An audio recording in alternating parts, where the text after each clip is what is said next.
The DA's 1.2 billion rand IT tender scandal. Where is the accountability? By Faiz Jacobs. The Democratic Alliance DA, often touted as the party of clean governance, now finds itself at the heart of a corruption scandal involving a 1.2 billion rand tender for LAN services to Western Cape schools. The tender, awarded to the Blue Network Consortium (BNC), has been marred by irregularities and red flags.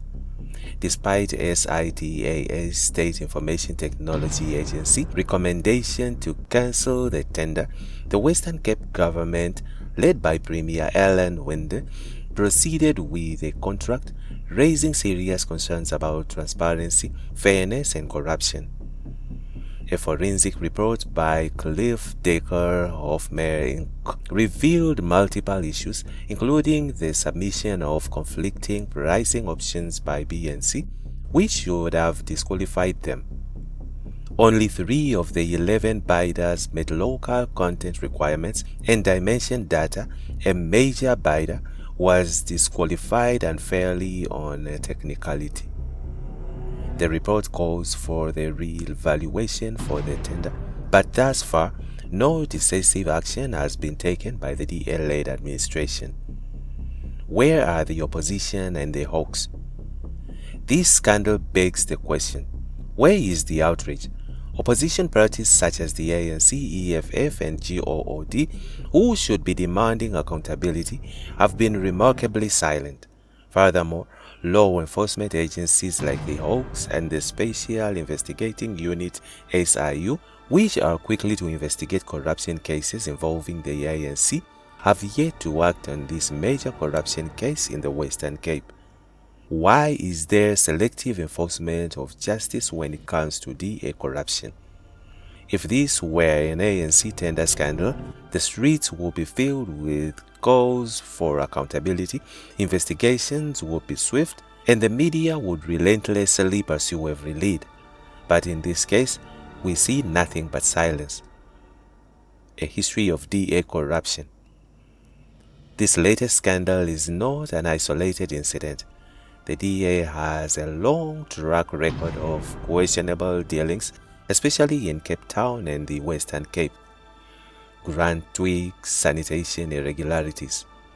The DA's Grand Twig that implicated in sanitation-related tender irregularities, yet no meaningful investigation or accountability followed. Housing budget mismanagement. The city of Cape Town, under DA leadership, once spent 30 million on a roof for a boxing match while leaving a significant portion of its housing budget unspent. This misallocation of funds highlights the DA's skewed priorities, favoring vanity projects over essential services like housing. Boy housing corruption. Another scandal involved corruption in housing, where senior DA officials, including Malusi Boy, were implicated in improper dealings. Gang connections.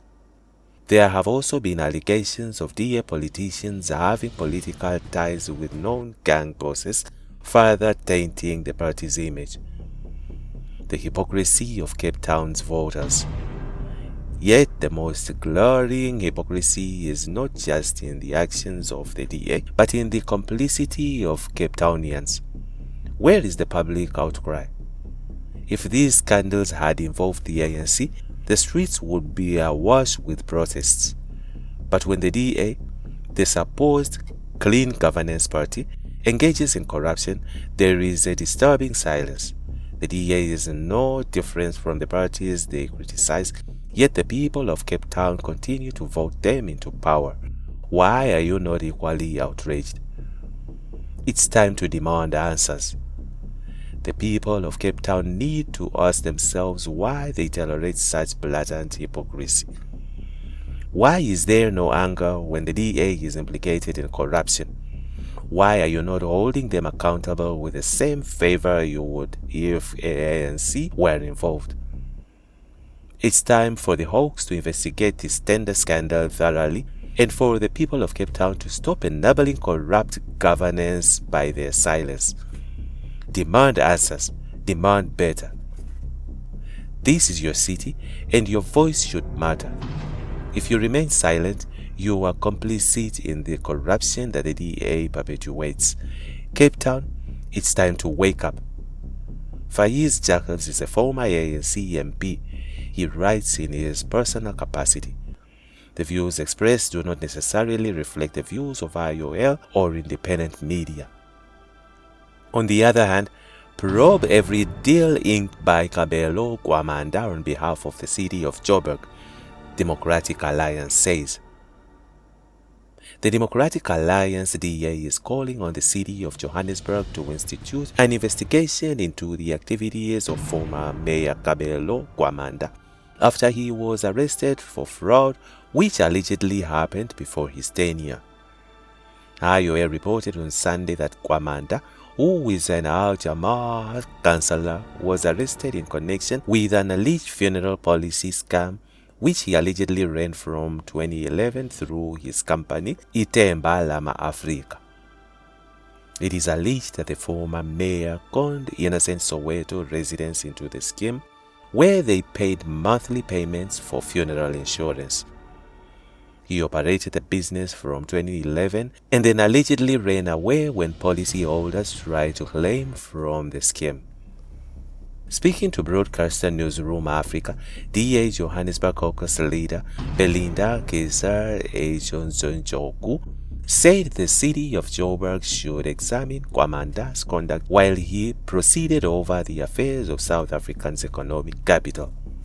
We are writing the executive mayor, Dada Morero, to probe the serious allegations, and that is where the starting point is for us. He, Kwamanda, has been executive mayor for more than a year after Tabelo Ahmad resigned.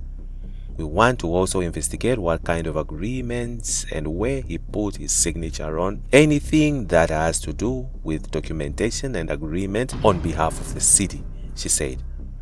As you know, being the executive mayor, a lot of times you got to sit and have agreements with people, memoranda of understanding.